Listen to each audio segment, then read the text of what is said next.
टिम्मी, तू यहाँ बैठी है, नीचे खाना ठंडा हो रहा है बेटा। मुझे भूख नहीं है, कुत्ते को खिला दो। जैसा खाना तू खाती है ना, वो कुत्ते नहीं खाते। मैंगो सैंडविच विद आलू रायता।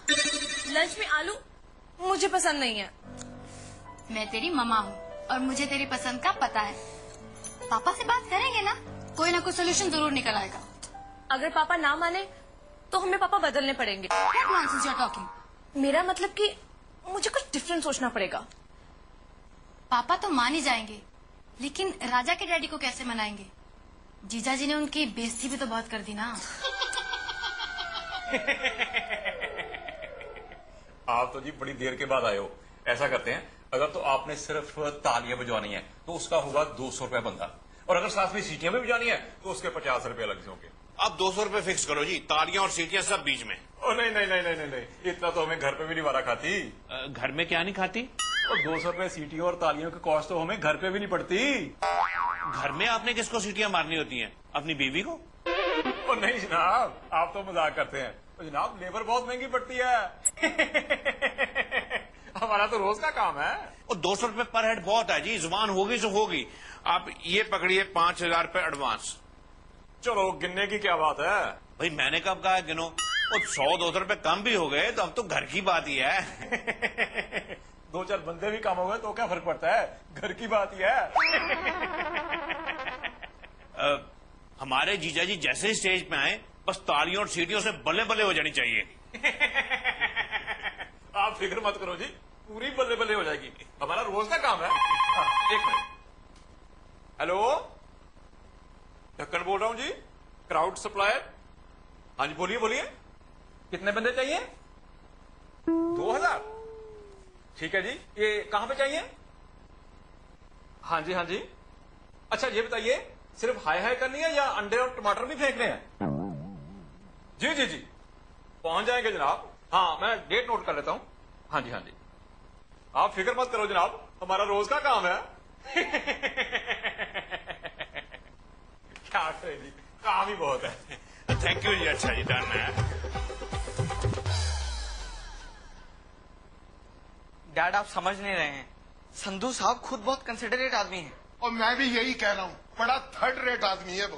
थर्ड रेट नहीं, कंसिडरेट डैड, मतलब दूसरों का ख्याल रखने वाला आदमी है। दूसरों का ख्याल रखने वाला? मैं पहला या तीसरा था जिसका उसने ख्याल नहीं रखा। In a nutshell they are very good people dad. इतने ही अच्छे हैं तो माफी मांगने नहीं आ सकते थे?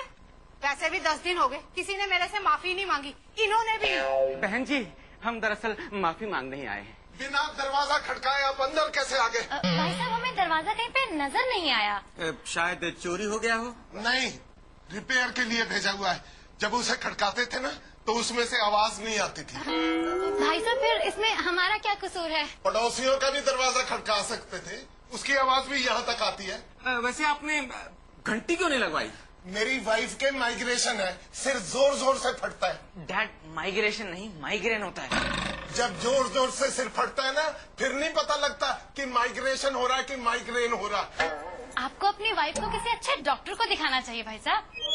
क्यों भाई, तुम माफी मांगने आए हो कि मुझे मेडिसाइकिल सलाह देने आए हो? डैड मेडिसाइकिल नहीं, मेडिकल होता है।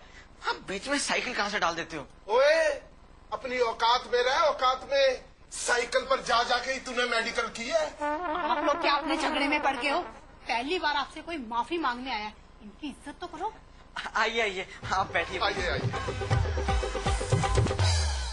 जब दीपी के पिता ने ना कर दी कि वो उसकी शादी दिलबाग से नहीं करा सकते, तो दिलबाग ने क्या किया?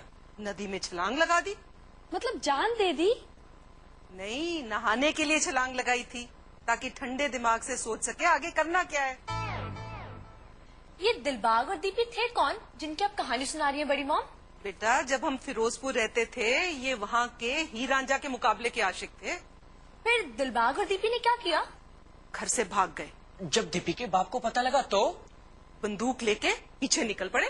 फिर दिलबाग और दीपी जंगलों में, पहाड़ों में छिपते छिपाते भाग रहे थे, और दीपी का पिता शिकारी कुत्तों के साथ उनके पीछे पीछे। What a thrill! कितना मजा आता होगा ना, घर से भागने में एक अपना ही मजा है। हमारी टिम्मी भी कितनी अजीब लड़की है ना। अजीब नहीं, डिफरेंट। आई हेट जिन लोगों की सीधे साधे तरीके से शादी हो जाती है। भाई साहब जी, आपने समोसे भी खा लिए, चाय भी पी ली, जलेबियां भी खा ली हमारी सारी, पर माफी तो मांगी नहीं अभी तक। माफी? अब क्या कोर्ट के कागजों पर लिखकर माफी मांगे? बोल तो रहे हैं कि सॉरी फील करने आए हैं, बात खत्म। गलती हमारी थी। हमारे जीजा जी ने आपको बहुत भला बुरा कहा। वैसे गलती हमारी भी है, हम जीजा जी को रोक नहीं पाए। चलो गलती किसी की भी हो, आपने गलती मान ली। Matter is furnished. Dad furnished नहीं फिनिश्ड।